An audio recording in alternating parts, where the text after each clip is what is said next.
Merci beaucoup. C'était la première réaction de Geneviève Ouané-Grebo, qui a été présentatrice de télévision et qui a décidé de prendre part à cette émission. Je reviens donc à M. Won. Vous avez interpellé aussi les pouvoirs publics. Oui, parce que vous savez, la notion de sécurité publique... Il n'y a pas eu de réaction. La notion de sécurité publique engage la responsabilité des pouvoirs publics. Et la salubrité des mœurs dans tous les ministères, notamment de l'Intérieur, il y a un service qui s'occupe de délivrer des certificats de bonne vie et mœurs.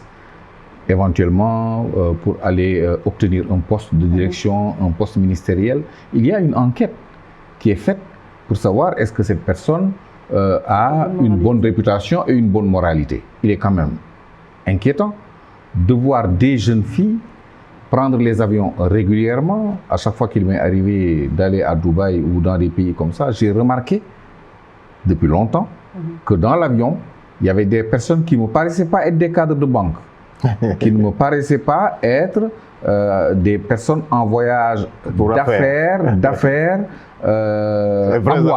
avouables, par la manière de s'habiller, par le comportement dans l'avion, par les mines suggestives que nous, en tant qu'hommes, nous savons lire à distance. J'ai toujours considéré que les autorités devraient, pour le moins, veiller à tracer l'évolution de ces personnes-là si, pendant un an, plus d'une dizaine de voyages ont été notés dont on ne fait pas la relation avec une entreprise existante. Ça, c'est du ressort des pouvoirs publics.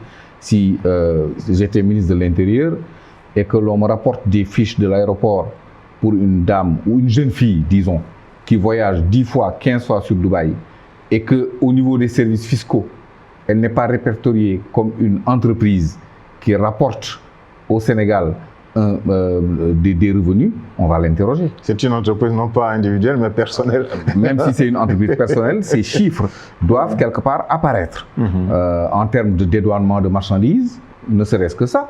Donc il n'y a pas eu cette anticipation-là. Mais après coup, maintenant que la bombe a explosé. Maintenant que la bombe a explosé, il n'y a toujours pas de réaction. La preuve que nous sommes là, c'est que tout le monde est alerté.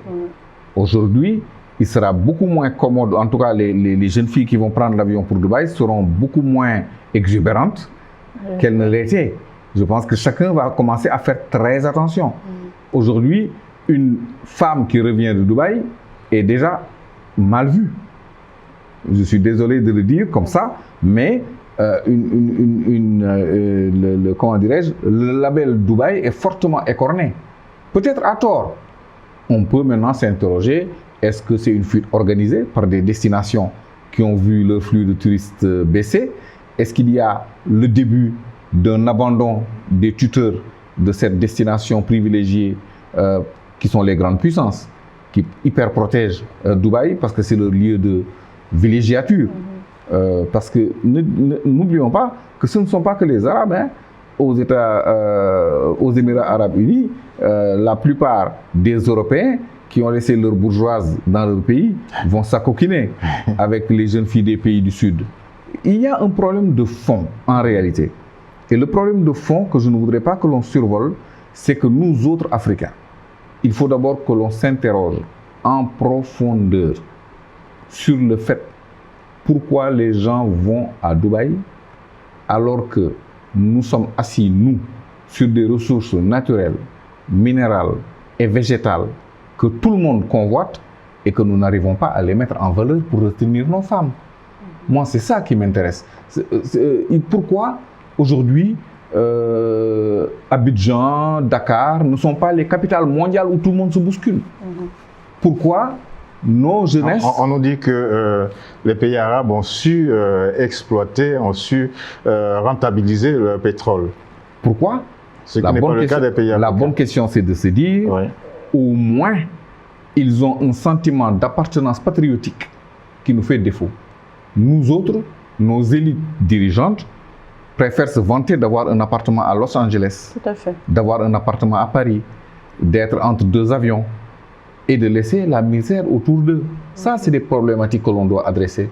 Pourquoi je ne serais pas fier de dire oui, j'ai construit un immeuble à Abidjan et qu'un Ivoirien soit fier de dire j'ai construit un immeuble à Dakar. C'est ça, c'est ce sentiment de patriotisme économique et surtout d'empathie et d'amour pour son peuple. Il faut aimer son peuple, il faut aimer son pays. Il faut aimer l'Afrique. Il faut aimer l'Afrique et les Africaines. Alors, est-ce que, je ne sais pas si Léontine Sewé est visible maintenant. Ok, alors, Léontine, j'étais avec vous. Tout à l'heure, vous étiez en train de nous expliquer qu'il n'y a pas eu de réaction des pouvoirs publics. Oui. Absolument, Georges. C'est comme une sorte de déni de ce qui se passe réellement avec cette histoire de Dubaï-là. Et voilà. Et je rejoins ce que M. Mbom dit. C'est-à-dire que c'était dommage que, que nos États aujourd'hui ne réagissent pas par rapport à cette histoire-là.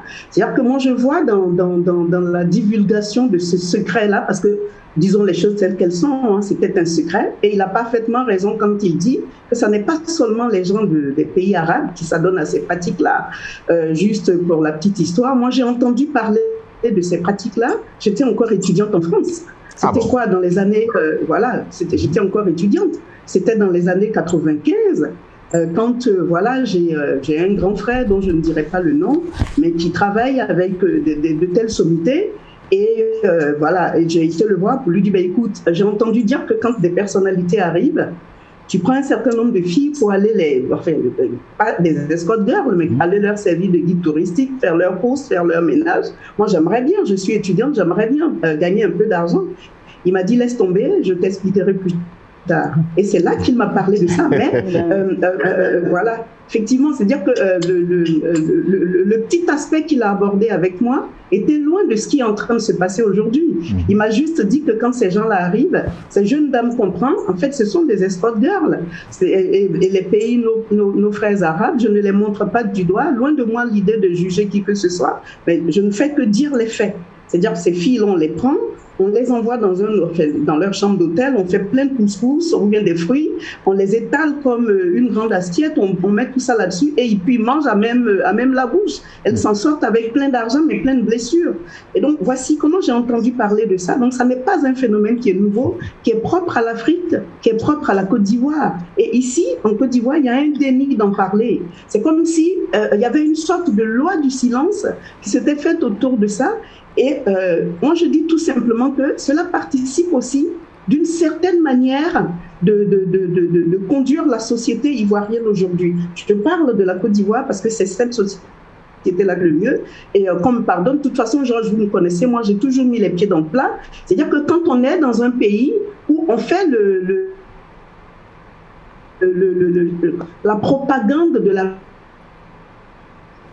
médiocrité. La propagande on vous a pas entendu. Ces jeunes gens qu'on appelle on fait la propagande de la médiocrité. On promeut la médiocrité, la promotion de la médiocrité, la promotion de tout ce qui n'a pas de valeur, de tout ce qui n'a pas de repère. Parce que ces jeunes gens, il y a aussi des hommes parmi qu'on appelle des influenceurs, qu'on appelle des influenceuses. Moi, j'aimerais bien qu'on me dise en quoi elles sont influenceuses ou ils sont influenceurs. Qu'est-ce qu'ils influencent? Voilà. Écoutez, ce sont les nouveaux termes, les nouveaux termes, le buzz, influenceur, influenceuse. Qu'est-ce que ça veut dire? Est-ce que ça veut dire quand c'est les gens l'ont dit sur tous les plateaux télé, qu'on brandit dans tous les médias pour inciter les autres à faire autant. Et c'est en cela que je dis, il y a aussi un problème d'éducation. C'est vrai qu'il y a la misère économique. Moi, je ne la vois pas comme ça, parce que nos parents, là, ils étaient plus pauvres que nous. Nous autres qui avons été, voilà, ils étaient plus pauvres que nous, mais nos mères ne se sont pas données à ces choses-là. Nos grandes sœurs non plus. Et la misère, elle est beaucoup plus intellectuelle. Elle est beaucoup plus intellectuelle. Et c'est là que je pointe du doigt l'éducation qui est donnée aujourd'hui dans nos différentes écoles. On a des gens qui sont capables de mettre en place des aller à l'école, être enseigné, être formé. Excusez-moi, ça n'a rien à voir avec être éduqué. Et aujourd'hui, l'Africain, fondamentalement l'Ivoirien, il manque d'éducation. Et c'est en cela que nos différents ministères devaient intervenir. Il faut qu'on reprenne les choses en main. Parce que ces jeunes filles-là, ces jeunes gens, eh ben, ce sont des personnes qui sont des laissés pour compte. Hein. La misère intellectuelle, elle est plus forte que la misère économique et matérielle.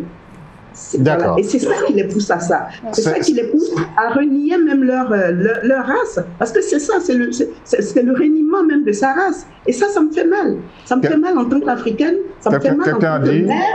Voilà. Quelqu'un a dit, c'est un écrivain, je crois Jean-Marie Agaffi, qui l'a dit dans un de ses ouvrages, pour qu'on puisse se prostituer, il faut vraiment ne pas s'aimer.